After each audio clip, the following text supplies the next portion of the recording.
Mengapa kita perlu AE? Karena AE merupakan suatu proses sekaligus sebagai suatu produk menjamin bahwa sumber daya informasi yang dimiliki enterprise digunakan untuk mendukung strategi enterprise. Produk AE akan menjadi panduan bagi manajer dalam mendesain proses bisnis dan panduan bagi pengembang sistem dan membuat aplikasi yang selaras dengan tujuan dan kebijaksanaan bisnis. Nah, pentingnya arsitektur enterprise ini yaitu sebagai penghubung antara aplikasi front end dengan aplikasi back end, menghindari pembangunan aplikasi sistem yang hanya terfokus terhadap fungsional informasi saja, mampu menyediakan kemampuan layanan yang lebih seragam dan ekonomis. Adapun faktor penggerak yaitu penggerak internal, efektivitas digerakkan oleh adanya hubungan antara komponen enterprise dan bukan spesifikasi detail dari setiap komponen penggerak eksternal, faktor di luar enterprise yang memaksa enterprise harus mengadopsi praktek-praktek arsitektur enterprise. Nah, di sini ada pun pengertian enterprise yaitu merupakan kumpulan perusahaan atau organisasi yang memiliki beberapa tujuan tertentu. Nah, di sini ada juga menurut para ahli, enterprise dapat didefinisikan sebagai berikut. Menurut Surendo, enterprise bukan hanya perusahaan company dan berorientasi kepada profit saja, tetapi juga bisa berupa organisasi non-profit atau nirlaba seperti pemerintah, institusi pendidikan, ataupun organisasi amal. Nah, menurut The Open Group, enterprise diartikan sebagai semua kumpulan organisasi yang memiliki sekumpulan tujuan. Enterprise dapat merupakan sebuah agen pemerintah, sebuah korporasi keseluruhan divisi korporasi, dan departemen tunggal atau sebuah rantai organisasi yang berhubungan tetapi berjauhan secara geografis. Nah, adapun yang kita dapat ambil kesimpulan menurut definisi di atas bahwa enterprise adalah suatu perkumpulan perusahaan atau organisasi yang mempunyai tujuan bisnis untuk mencapai perusahaan organisasi. Nah, adapun pengertian arsitektur menurut Sundoro, arsitektur merupakan suatu perancangan yang diwujudkan dengan model gambar dari bagian komponen dari suatu dengan berbagai sudut pandang.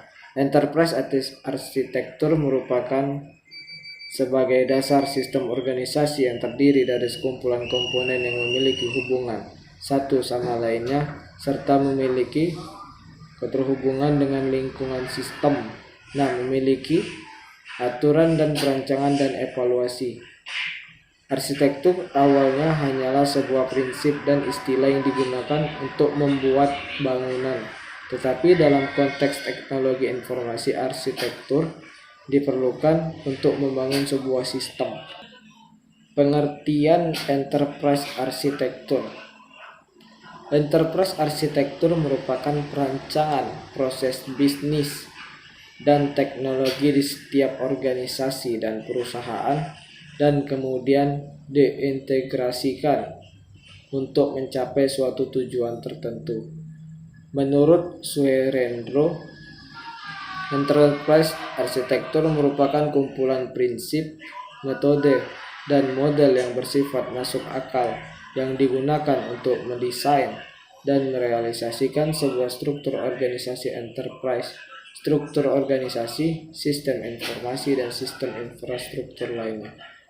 Sedangkan menurut The Open Group, dapat disimpulkan enterprise arsitektur adalah blueprint organization yang menentukan bisnis, informasi, dan teknologi yang digunakan agar tercapai misi organisasi. Enterprise arsitektur dikonsentrasikan pada infrastruktur yang meliputi hardware, software, dan network. Untuk dapat bekerja bersama dengan misi, sasaran, tujuan organisasi untuk menjalankan proses bisnis, organisasi dengan didukung oleh teknologi informasi, berbagai macam paradigma dan metode dapat digunakan dalam perancangan enterprise arsitektur. Di antaranya adalah Zekman, TOGAF, dan VF. Apa itu Zekman? Zekman adalah framework enterprise arsitektur yang menyediakan 6 sudut pandang yang dijelaskan dalam sebuah CAP. Keenam sudut pandang tersebut adalah planner, owner, designer, builder, subkontraktor, builder, dan functioning. Nah, adapun TOGAF memiliki resource base yang memberikan sumber-sumber informasi berupa white lines, templates, checklist, latar belakang informasi yang detail, material pendukung yang membantu arsitek di dalam penggunaan ADM. Resource base juga menyediakan banyak material referensi. Sedangkan VF yaitu menyediakan sebuah struktur untuk mengembangkan, memelihara, dan mengimplementasikan lingkungan operasional di top level dan mendukung implementasi dari sistem IT. Namun, VF tidak memiliki proses arsitektur yang detail dan tidak ada standarisasinya.